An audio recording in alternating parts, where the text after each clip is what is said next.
Good on, abot og Canada, gra. Wala itugtog ni siya ba?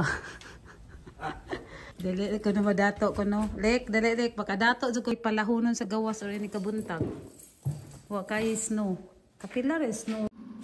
Hello everyone, it's me again, Leah Buhay Canada. So, papunta tayo sa activity ng pangalawa naming bata for a hockey game. So, madilim-dilim pa. Around 6 o'clock kasi ang game niya ng 6:30. Kasama naman niya yung pinsan niya. Ayan ang sweet nila pag hindi sila mag-aaway. Ayan, ang dilim pa. Aaraw to mga around 7:30 to 8 pag winter. Madilim na din pag maaga ditong didilim mga around 5. So ngayon ay nagre-ready na yung anakis natin para sa game. Ayan, kung makikita nyo, ang liliit pa nila, no, U7 to guys. Parang pangalawa sa pinakabunso yung anak ko naman. Kaya marami ding malalaki din turning 8 years old. So nagbe-base po sila katulad sa school. Nag-base sila sa year kung kailan ang pinanganak ang bata. So nandito tayo sa Coleslaw kung saan ang propane center. Dito po nilalaro ang mga juniors hockey. And then usually practice dito. Pag game naman, nag-uumpisa na sila mag-travel different town katulad ng Nova Scotia, PEI, Shediac, Kapil. So iba-ibang town po dito sa Atlantic. So ayan, tapos na tayo. So ngayon ay pupunta naman tayo sa kabilang plano ng ina. Basta ina talaga, ama hindi na talaga di mo na talaga kailangan pang magpahinga. So, ngayon pupunta tayo. So, yung kawawa naman tong dalawang maliliit. So, dadalhin namin mag-skating. So, pupunta kami. Andito yung kapatid ko. Punta kami sa downtown kung saan yung DF. So, 10 minutes drive away lang naman sa amin. More on. Lahat po dito, maliit na town pero 10 minutes away lang po lahat.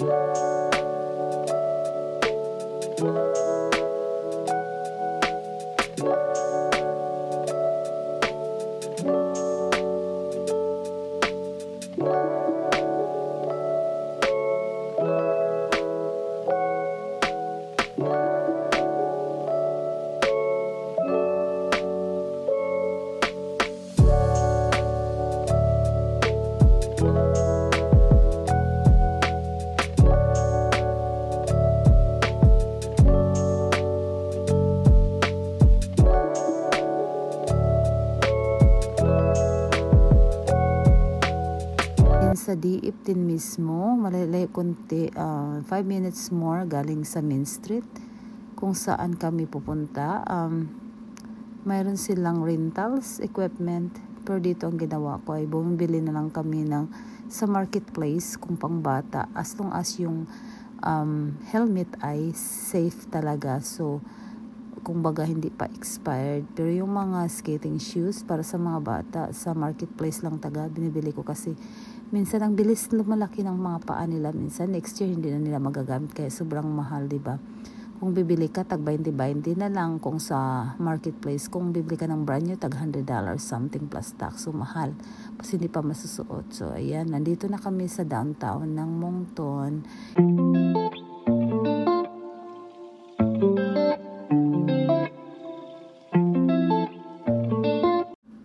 Kita niyo yung nanay guys, oh hala, sige, kahit magkadapa-dapa pa dyan para lang sa anak, o diba?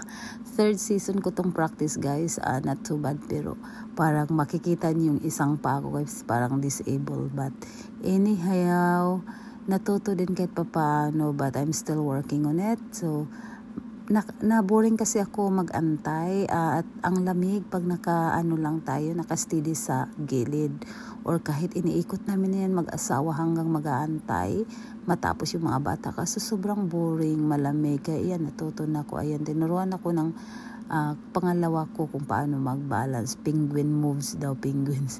Ayan, makikita, grabe ang bagsak dito guys. Pag matanda na, iba na talaga guys, no? Yung mga bata ang bilis. Yung pamangkin ko yung naka-pink, pang 3rd season lang niya, 3rd practice siya, natuto agad. Yung bunso ko naman, ayan, hila-hila niya, tulak-tulak niya pala yung red kulay na pang training. Mga ilang beses lang niya, wala na, natuto na siyang tumayo sarili niya, nag-glide na siya o kahit papaano. Yan naman yung bata, naka-black jacket, taga Cebu din yan, kararating lang nila dito, nag-move galing Ontario. Ang bilis, pinahiram lang siya saglit ng ng anak ko, kapatid, ng pangtulak. Ayun ngayon, independent na din siya. Ang bilis, basta bata talaga. Ayan, kung makita niyo yung naglilinis guys, maintenance po yan. Pag nakikita nilang maano na kailangan na i-cleaning, hindi na siya safe. Kasi may mga butas-butas na, ang dami ng powdery. Kasi matalas yung skating shoes, diba? Ayan, nililinisan nila. Yun pala yung logo doon, yung Wildcats. Yan po ang famous junior hockey player dito sa team dito sa Moncton. So ayan po ang downtown. Maliit lang ang downtown ng Moncton, but everything is here. Costco, Walmart, lahat po. Ang pagkakaiba lang talagang mahirap dito pag wala pang sasakyan ay yung transportation, yung bus nila every 30 minutes. Kaya karamihan dito, kumukuha talaga sila agad ng sasakyan. Necessity talaga ang sasakyan dito guys. Hindi katulad sa Pinas na. Kasi manghinayang ka sa oras.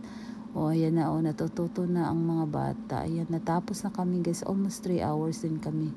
Walang magawa yung kapatid. Nalala namin yung nanay namin o yung mga tanda sa atin na pag may posporo kang hindi gumagana kasi mabasa or galing sa bagyo, diba? Lagay mo daw sa kilikili. Sinubukan ko. Ayan. Ang magawa sa buhay. Ayan, gumana nga guys. Yung kasi, susi ng sasakyan ko. Parang nag-frost siya sa katagalan dito sa bulsa, more than 4 hours ba naman. So dito na kami sa Atlantic Store guys, maraming mga Filipino food dito sa aisle naman sa Atlantic, sa aisle 11. Andito po lahat ang mga Asian food. So ngayon may nakita tayong palaka. Ano yun sa amin, baki na ready to cook na. May bayabas pa Yung bayabas, just ko, it reminds me elementary high school. Ayan, umaakyat kami ng puno para pampalit ng papel or pang snacks or may papalit ng lapis diba? Basta lang may pang trade in na kasi wala kaming baon na pera. Ayan yung balimbing, na miss ko to, para siyang parang overripe na siya pero okay na din yan. Hindi siya masyadong maasim, yung star apple yung tawag, no? And then dito tayo, ang daming fresh fruits, malinis at very well arrange yung nila shop, basta sa Atlantic or Sobeys kasi Canadian retail po sila. So dito po ako nag part-time dati. Kaya yung mga parating dito, ayan, dalhin nyo na, punuin nyo yung mga luggage nyo ng sardines. Meron namang tag $1.29, $1.29, so not too bad. 40, around 50 isa. So hindi naman yun mag-expired agad, diba? So punuin nyo yung luggage nyo to the maximum free weight. So anyway, ito pag namimiss ko yung buko water, ayan, yung coconut water, yan ang binibili ko. Masarap naman din. Iba na kasi pag yung fresh na buko bibili, hindi na siya talaga yung fresh ang sabaw. Kaya na lang binibili ko. Ayan, pauwi na kami guys kasi wala na, ginagabi na kami. Kahit pa paano nakakuha kami ng isang sako na lang natira, nag-sale kasi ng bigas tag $28, naging 12 na lang, kaso isa lang natira.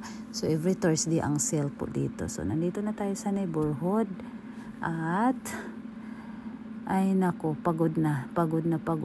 Ayan po ang mga pangyayari everyday pag day off. Ayan, ginagrab ko na talaga na dadalhin yung mga bata or expose sa mga activity nila kahit papaano, diba?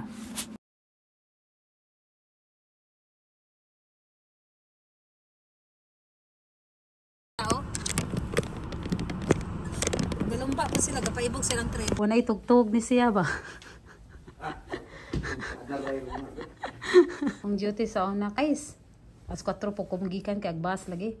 As 4 mata na. Si Kevin ay si Casey kay cooperative po kayo. Bit-bit na siyang habol og yang bag dong sa Picas building.